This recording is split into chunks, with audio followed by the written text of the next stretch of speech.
If you've ever asked yourself, why do Indigenous people line up at treaty days to collect $5, a shiny blue plastic $5 bill?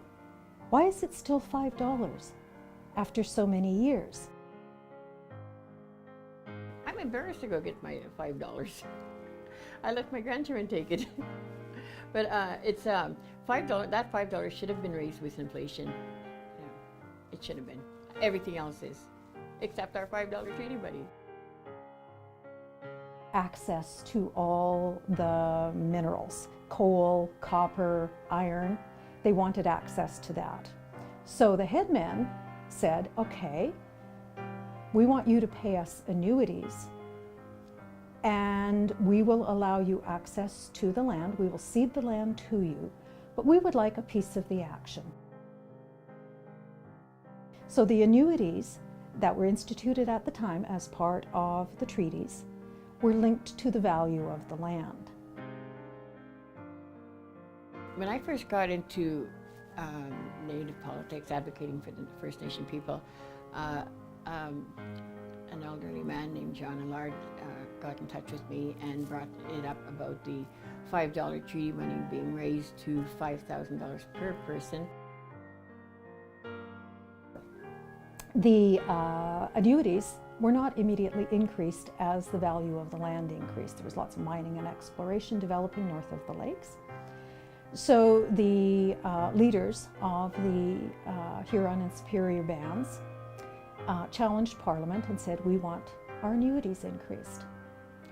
And in 1879, Parliament voted to increase the annuities for those bands from 96 cents a person to $4 a person. Now, this link to the land was further affirmed by the Supreme Court in 1894 that, yes, indeed, the value of the annuity was linked to the value of the land. An annuity linked to land values today would be worth $5,000 for every man, woman, and child. Example, a family of 4 would get $20,000 for the year. That's way more than social assistance provides on reserve.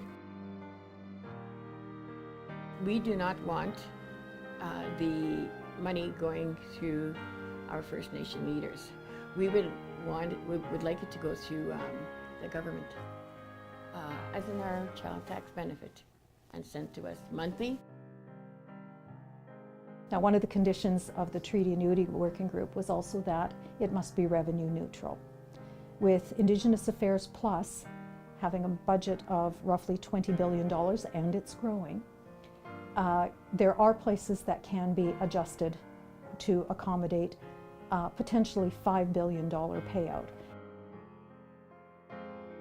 The first thing it would do is remove every First Nations person from welfare dependency, which costs about $1 billion through Indigenous Affairs today.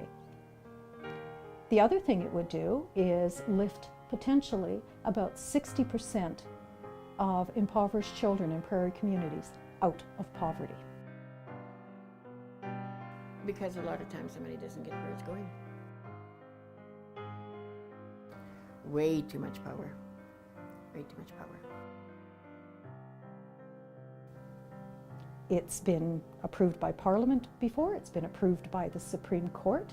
The mechanism for doing it is there. All it takes is political will.